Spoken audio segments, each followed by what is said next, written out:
Welcome to the Pop Culture Junkie podcast. I'm Olivia, and I'm here with Shauna. And we are both extra ready for the holidays. What are your 4th of July plans, Shauna? Not a damn thing.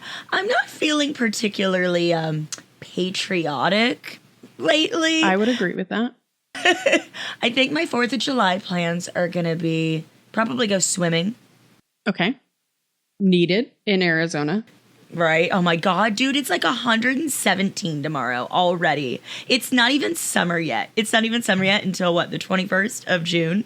That's absolutely disgusting. But yeah, I'm probably just going to go swimming and like gobble down a few glizzies. Okay. No. Want a hot dog real bad. I don't know what it is lately about my Jennifer Coolidge accent? Impersonation? No. Impersonation. There we go. We know words. It's coming out as Owen Wilson so much lately. And all the last few weeks I kept going, wow. And it just sounds like Owen Wilson. It's crossover. Because he always goes, wait. Jennifer Coolidge is, oh, wow. Oh, geez. But then Owen Wilson is like, wow. So they're kind of the same. They're real close, but I'm only hitting Owen at this moment in time. But I would agree with that. I am feeling quite patriotic for Kesha, which is July 3rd here in San Francisco. Oh, you're going to go? Yeah, me and my friend Megan are going to go. I wish we were going together because I'm going July 6th. Literally, like, that is all I'm looking forward to that weekend is swimming, eating hot dogs, and going to Kesha. Like, yes. God bless Kesha. That's my Kesha. President. Yeah, I've decided that my goal for the summer is to see as much live music as possible. I love that. It's been going well. I've been going to shows. I went to a friend's DJ thing on Saturday. I went to a cyberpunk EDM show at the metal bar by me, which was... I'm so jealous. That looks so cool. It was cool, but then I had 2 ciders and I was like, yeah, I'm having fun. I was like making friends. And then I hit my pen and I went nonverbal and was like, everybody thinks you're weird. No. You need to leave immediately. And then on my walk isn't it the home, same strain that you usually smoke though? No, I don't know. It hit wrong. I took a big one. And I keep forgetting that like I hadn't been smoking for so long. So now when I do it, I'm like a newborn baby again. And so like I'm like smoking like I used to, but I don't have the tolerance that I used to. Dude, and nope. I was so freaked out. I was like, everybody knows you're here alone and thinks you're weird. And then I like was walking home and I was like, do I remember how to walk? See, that is why I can't smoke. Every time I try to smoke, I'm like, everyone knows I'm high and no one else is. I'm higher than everyone in the entire world and they all think I'm terrible. And then I fart and I'm like, I shit myself. Like, I just pooped my pants. Okay. And I didn't poop my pants. I just tooted like a regular person. In my head, just poop everywhere. Your butthole gets high too? Yes. It just doesn't know what's going on in there? Like the feeling from my leg, like belly button down is just, it's just static. Okay. Yours too, you forgot how to walk and I forgot how to fart. So. Yeah, different parts of the lower half, I think. It's like pelvic floor things. Yes, yeah. So, maybe we don't hit the pen when we're by ourselves. I think I would have been fine had I not been at a concert by myself, but all of a sudden it just went like bad. Yeah. And concerts like loose. I was at a bar with live music. Like it was very much... I always say that this bar reminds me of being like 15 and an emo kid and back in like the days where I was dating a guy in a metal band who was like a drummer. And so it gives me great nostalgia vibes. I love that.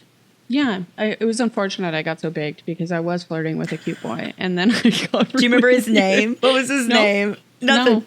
No. I am going to Tucson this weekend, or when this episode airs, I will have gone to Tucson just for one night. One night in Tucson? One Night in Tucson. It's like the world's worst porn. A night in Tucson. Unshaved bush. Unwashed peen. Sounds like a Seth MacFarlane skit. A Night in Tucson. But it's called Emo versus Anime. So it's going to be like a dance party. And then going to the Sweet Tomatoes. Finally, I'm so excited. I feel like I've said it on this podcast before, but, this podcast as opposed to all my other podcasts. I wouldn't be surprised. Oh, God, I know. Seriously. The only Sweet Tomatoes in the entire United States of America is in Tucson, Arizona. And I'm going to eat everything inside of it. So I'm very excited. That for you. Thank you. Thank you, baby. Yeah, absolutely. I think that's going to be amazing. And then ultimately, we're going to go see Kesha. So. Oh, I wish we were doing it together, but at least we're going close. Yeah. Yeah. Yeah. I don't wish I was in Arizona, but I wish you were in San Francisco. Yeah. Agreed. Well, maybe I could still book those tickets and come in September. Yeah. They're real cheap. I just went to Vegas for work, and I do have to tell you that the second I stepped off that plane, I was like, oh, thank God I left Arizona. It is so grossly hot. Like, I lost it in like 2 seconds. I was like, wait, I'm so spoiled now. Like, I can't deal. For anybody not from the West Coast, Vegas is hot. Phoenix is hotter. Yeah. Phoenix is hotter. You just got that little taste of it. It was like 107 in Vegas. And that's still pretty gross. I know. I felt bad for Ziggy because his little paws were like burning when we were walking. And he's like, you should have got him little sparkly shoes for the Vegas strip. I didn't even really think about it. We didn't go walking on the strip. They had like a dog park, but even then it was hot. And I was like, oh, you're so spoiled now. You have like little San Francisco paws. It's like 55 degrees here right now. He should have gotten him little like slutty Vegas shoes, like rhinestone. I wanted to get him a fedora. I'm in a buying Ziggy hat era. Oh my God. Okay. We need to get him. He already has a cowboy hat. Cowboy hat? He has a Christmas hat? He needs like a leather kink daddy hat for Pride Month. Like, he does. Like the hat Mr. Slave wears in South Park. That's what Ziggy needs. And a little leather vest and some little leather chaps. Yes. Oh my God. Ziggy and the yes. Castro. A little leather daddy. Leather Daddy Ziggs and the Castro. That sounds like a band name. Daddy Ziggs and the Castro. Are you kidding me? Yeah. Zaddy Ziggs. Zaddy Ziggs and the Zastro. Yeah, alliteration. Oh my God. Okay, we should actually like talk about what this episode is about because you and I could probably just yap for like 2 hours. We should just have an episode someday where all we do is just yap. That's it. Like all we do is just yap. We could do that easily. There's no like aim. There's no topic. Yeah, and then we just shut up when we feel like it. Yeah, there you go. I mean, I feel like anyone listening is like, babe, that's already what you do. But, you know, is there ever a topic to any episodes? It's different, okay? So Shauna and I decided that we would talk about an iconic film scene where the White House explodes. In honor of, you know, the horrors. How we're feeling about Independence Day. We wanted to talk about the 1996 movie Independence Day, where times were better. We had American pride. We felt good about the country. We liked Will Smith. I was going to say, we felt good about Will Smith, too. So we're going to take a quick break, and we're going to dive into Independence Day.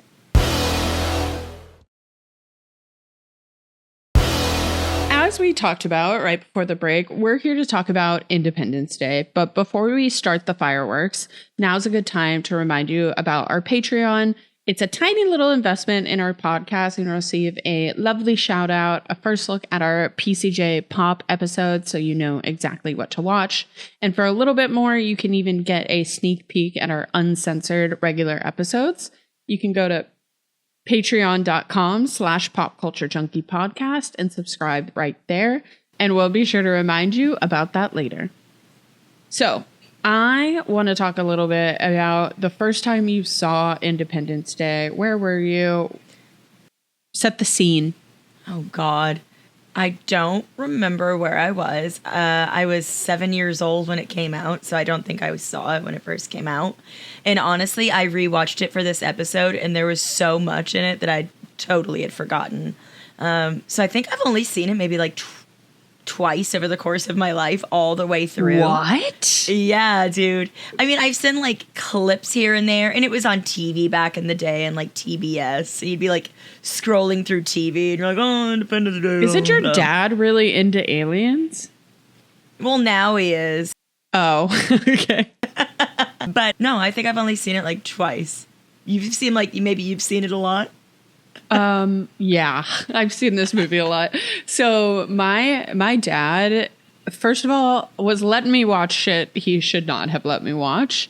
I saw The Poltergeist when I was 5. That just movie like scared the little the girl. crap out of me. Oh my god, Same. That movie's scarring. I was 5, and the main character in it is also 5. And we had a house that looked like it, and it had a basement, and it had an upstairs. My mom And swears. your house was haunted. It wasn't. No, that's my aunt and my uncle's house. Oh, okay. Your aunt's house was haunted. Yeah, but Okay, it was in close. Chicago at the time, and most of Chicago is haunted. So, because they had a big fire there. Yes, I also had a TV in my room, so it wasn't good. But that's not the point of this. So I think that I probably watched Independence Day around when it came out. My dad loves the movie. It is a great movie. Just How old were you in 1996? Like 4? I was 3. 4. Okay. But so, don't think I was remembering it, but I do just remember being in Chicago and watching this movie in my Chicago house with my dad. And I do think that this movie is just a great action. It's incredible. It's a good iconic piece of America TV and movie or film.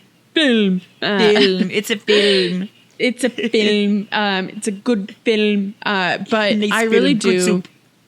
love this movie. I think that it's great. You have the aliens, you have the presidential look, you have the soldier look, and then you also have, cuckoo bananas conspiracy Drunk theory look. redneck. Exactly. Yeah, and they all come together to save the world. Yes. And the president was hot. I kept saying that as I was watching it. I was like, God. Remember when we had hot president? Remember when you could want to sleep with the president? Yeah. Yeah. Pepperidge Farm remembers. And everybody in this movie remembers. And Will Speaking Smith of was that- so handsome in this movie. Oh my God. So handsome. So I was thinking about attractive politician. And this is going to be a hard left turn from Independence Day, but That's fine. This is what we do. Have you seen Gavin Newsom's Instagram reels or TikToks lately? No. Is he sexy? Oh my God. They are so funny. I mean, Gavin Newsom is kind of like American Psycho hot, where he's an attractive man, but he's a politician. So Yeah, he definitely looks like a politician, but I wouldn't kick him out of bed for eating crackers. Yes, exactly. And Yeah. but Nice teeth. He's obviously fighting with, the Orange Man quite a bit. Ugh. And he is making the funniest TikToks in the world. I'll have to see if I can Is he? download them and Okay. send them to you. But Gavin Newsom's TikTok, and it's his official California TikTok. I need to be on he's this. posting some of the funniest things. But I keep, now that I've been engaging with Gavin Newsom's shit talking TikToks, getting thirst traps for Gavin Newsom. And that just made me think about it. Those reels that what are they called, where they make them for Pedro Pascal, and it's just Yes, pictures yeah, of him it's being basically daddy. that. It's just that with Gavin It's Newsom. Oh basically my that. God. I'm here for it. He's handsome Yes. and he hates Donald Trump.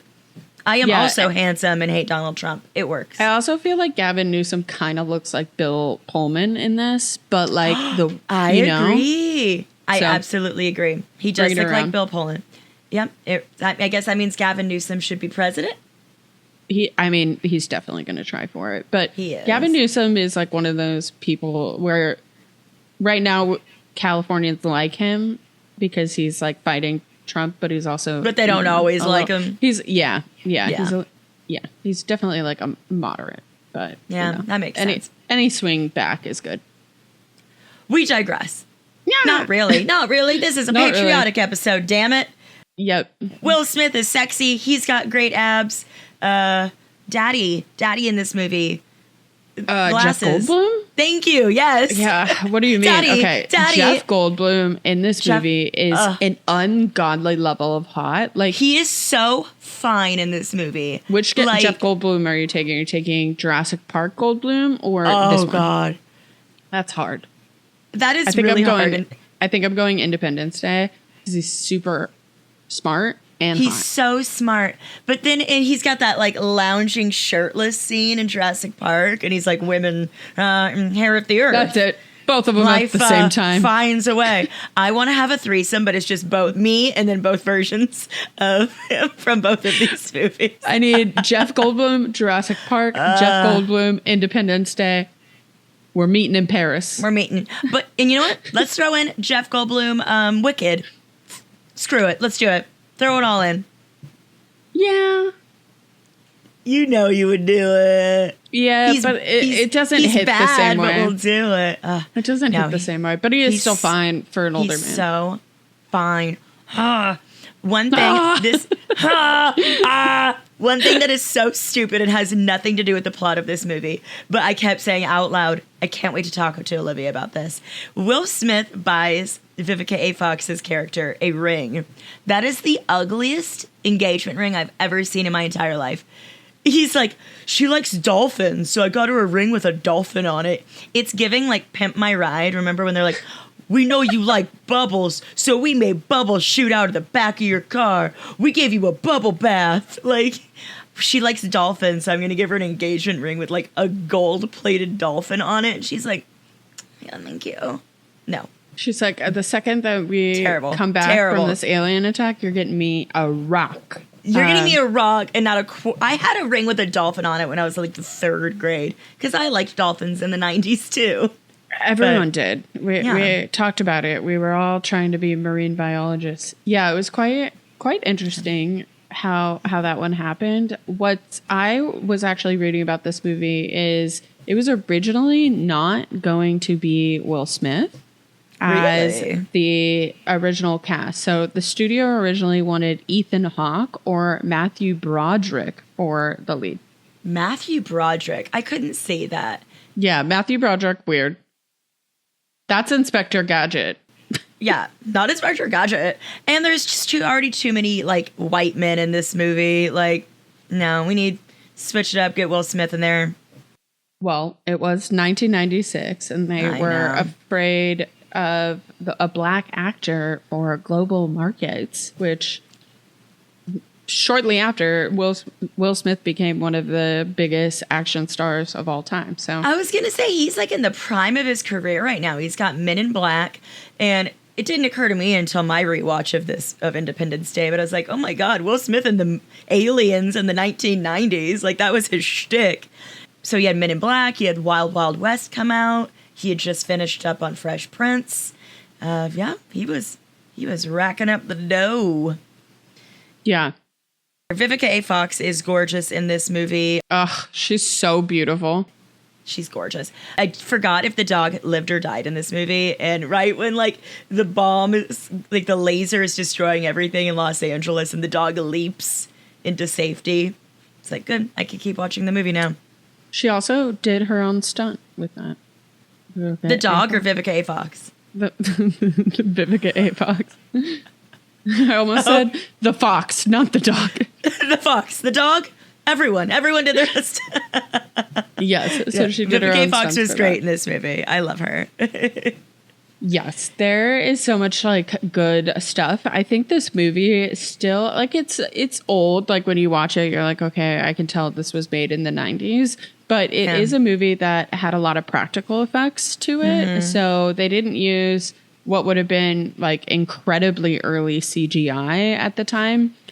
And so like the White House blowing up, our manifestation scene that we're watching, I'm just kidding. Where is she? What does she mean? What? Oh my God. Only if one person is in there at that time, but maybe two. Yeah, maybe. So that is actually like a like miniature. model that miniature that they do there. Yeah. all of the effects I really think stood up pretty well in this movie. I was really impressed with all like the fire sims that they had going on, all the explosions. Like you said, like they had the miniatures going on for a lot of stuff, but really when like the cars are flying over and hitting each other, and even the scenes in space with the like spaceships all flying and shooting, I thought looked better than episode 1 of Star Wars, which came out a couple of years later, but I thought it looked really good for 96. Yeah, they had over 80 miniature sets that were built. So they did New York City skyline, full-size aircraft models, and they used firecrackers, gasoline, and compressed air for That's the explosions. Amazing. I love practical effects in movies. I think that there's just such a good quality to it. It makes it feel more realistic. Like, don't get me wrong, I love me some good CG too, but there's just something more tangible about a well done, practical. I think a lot of the aliens were practical effects too. They all look like puppets, honestly. Yes. So I was actually reading about the aliens for this, and it was supposed to be a different alien design in the beginning, and then they tested it with audiences, and people laughed at them. So the team redesigned them to be taller, scarier, and put the real alien inside of like a biomechanical exosuit. Yeah, like exosuit. These aliens were scary, dude. They freaked me out. Like, me too. When they're in the scene where they have them in like the containment center and the alien, they're doing the surgery on him and he comes to life and murders everyone. That's terrifying, especially when you're a child. Like, that's gonna stick with you. Yeah, and of course there are like funny things in this, like the computer virus that they put onto the alien ship that like makes them be able to do these things. There's some goofy shit in here, and we kept commenting that Jeff Goldblum's character, he makes all these computer programs and then he makes little logos for it. Andrew kept saying he took the time to make that logo. Oh, you see the little spinny graphics with the doomsday clock? He took the time to make that. He's like, graphic design is my passion.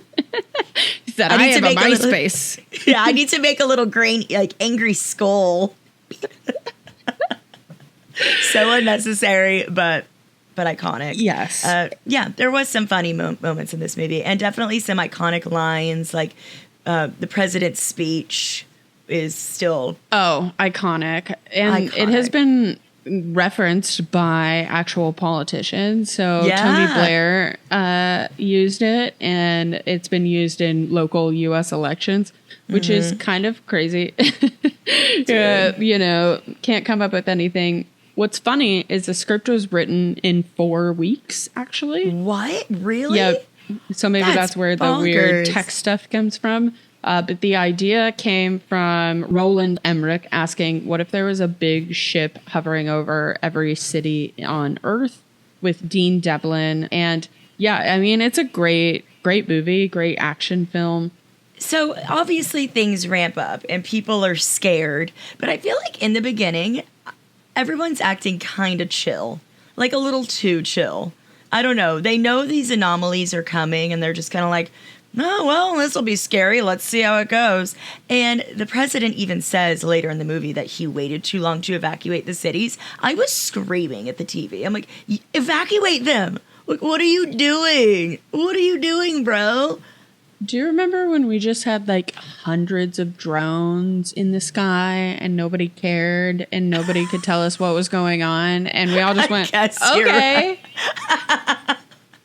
All right. No, we would 100% do that. That would be so real. I guess you're right. I was just like, evacuate the cities, bro. What are you doing? Like, oh my God. Do something besides just be like, let's wait and see. You know what? Let's meet them first. No. I do think that I would be like that one stripper. The girl on the roof with the sign. Yeah, she's like, that would be me. Andrew said, he's like, that would absolutely be you and Olivia up there. And I was like, no, I would be screaming and pissing myself. Like, I am, if you get a few drinks in me and like you were going up there, I'd be like, oh my God, fine, okay. But I mean, it makes sense. Like, we did an episode on B and they welcome the aliens in. Like, it's a really good thing, right? Like, yeah, I they're feel our like friends. you would want to do that before you became hostile. Like, if we just had an alien over us and we started trying to attack it, I'd be like, what the fuck? Yeah, but I don't know if I'd go up there and be like, take me home, Sky Daddies. I don't know. Maybe during a Trump presidency, I'd be like, fuck it. Like, and what's the worst that could happen? He doesn't represent us. Yeah, I think there would be so many. I feel like I would go up there, and there are just some crazy things in this movie, but I absolutely love it. If you haven't seen it in a while, it's a great movie to pop on the 4th of July.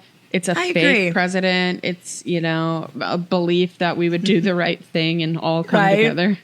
Like, every nation in the world is coming together to defeat the aliens. The president talks in coherent, full sentences. It's a great fantasy. Yeah, right. So there's just so much good about this movie. Ooh, I have a fun fact. This is the 69th highest grossing movie of all time. Hey. Nice. Hey. Nice. Hey. Sick, bro. What up? So we're going to pop up Independence Day. Maybe not the holiday, but definitely the movie. We're going to pop Independence Day, and we're going to take a quick break, but did you guys know there was a Independence Day 2?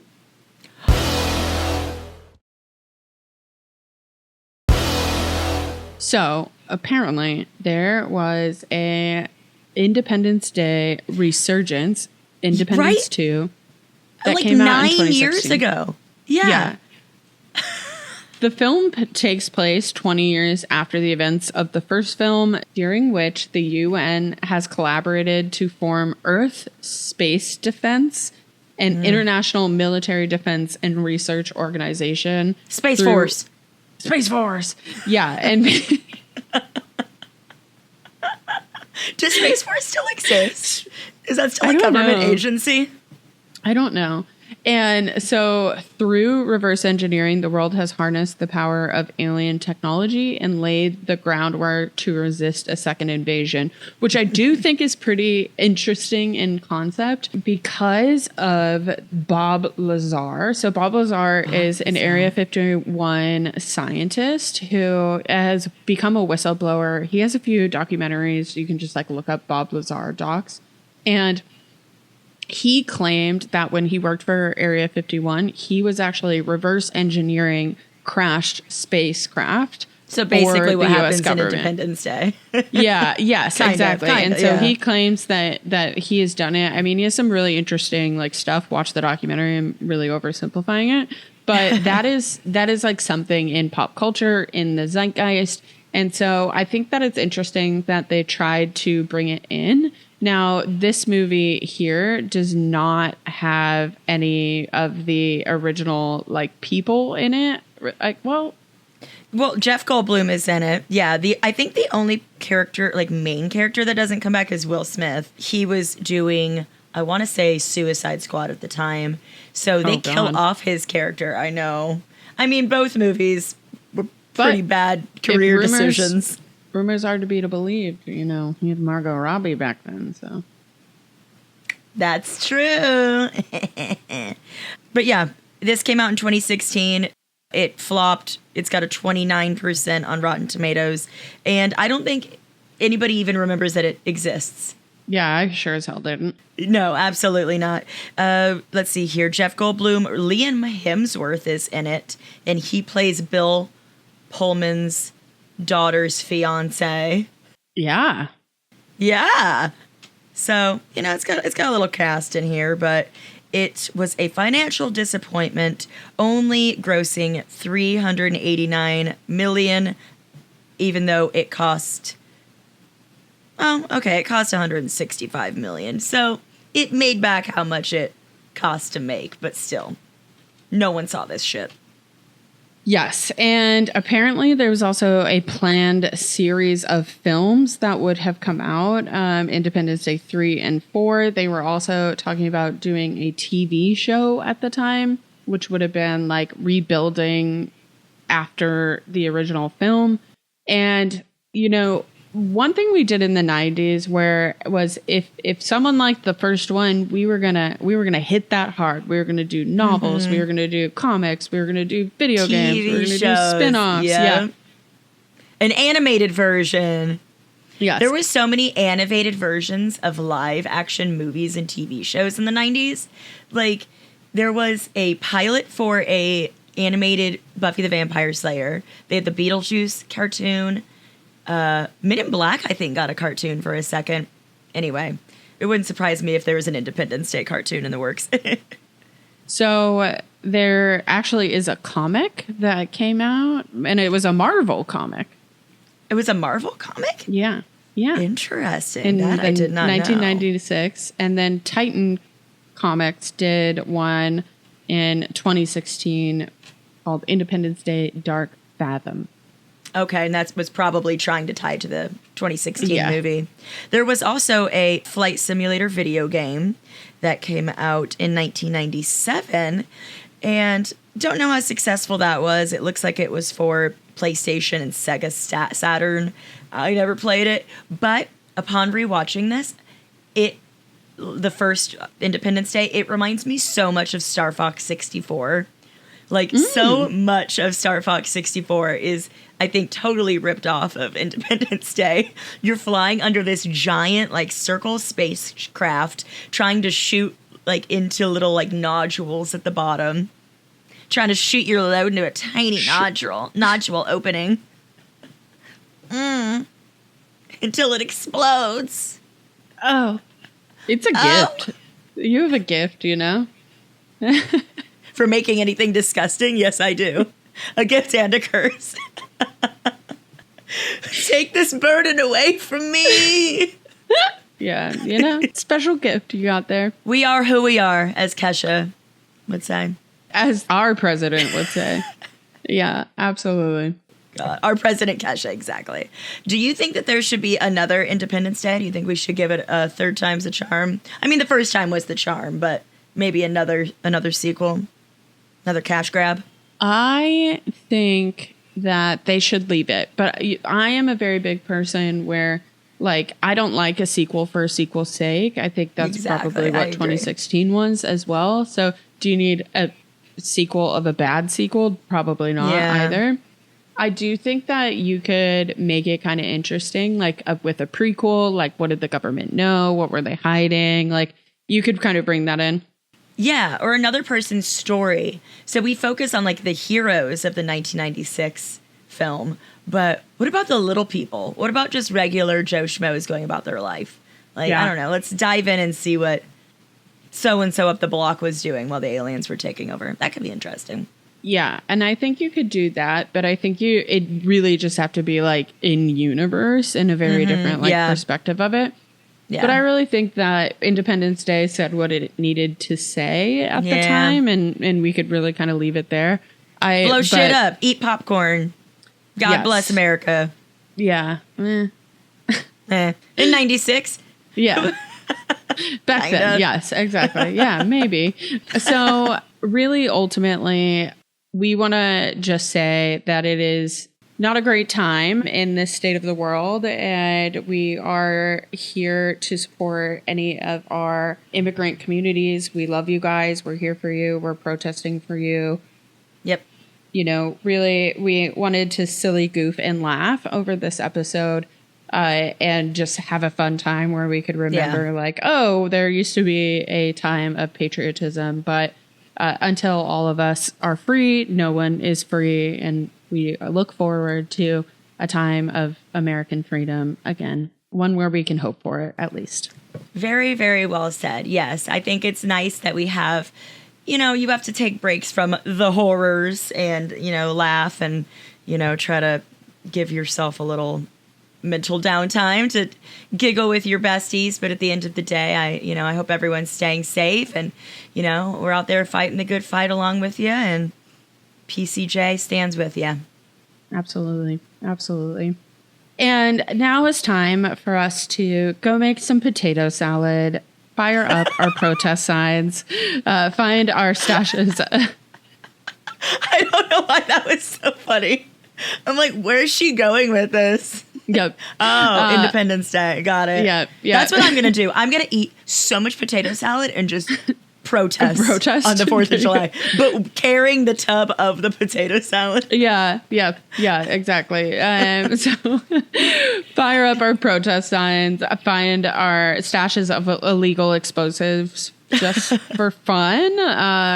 Just kidding. Not to blow up the White House. What? Just kidding. Not to blow up the White House. No, we would never. We would never.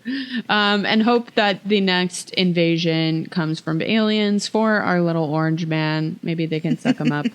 And Shauna, let's tell our listeners where they can find you on socials. You can find me, Shauna Trinidad, on Instagram and Threads at Shauna Trinidad, ShaunaTrinidad. And you can find me, Olivia, on Instagram at Livy Maries, LIVIMARIEZ. And find us online. Go to our website, popculturejunkie.com. From there, you can find our podcast on all platforms, as well as our other social media links, blog posts, and more. You can contact us, join our Pop Culture Junkie support group, follow, subscribe, rate, and review the show. Really all that and more. And as we mentioned earlier, we would love it if you joined our Patreon, because every subscription really does help us bring you more great episodes like this one.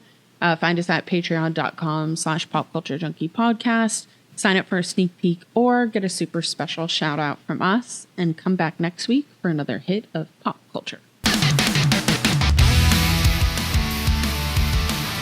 The Pop Culture Junkie podcast is produced by Jeff Markin and Cheryl Lightfoot for the Pop Culture Entertainment Network.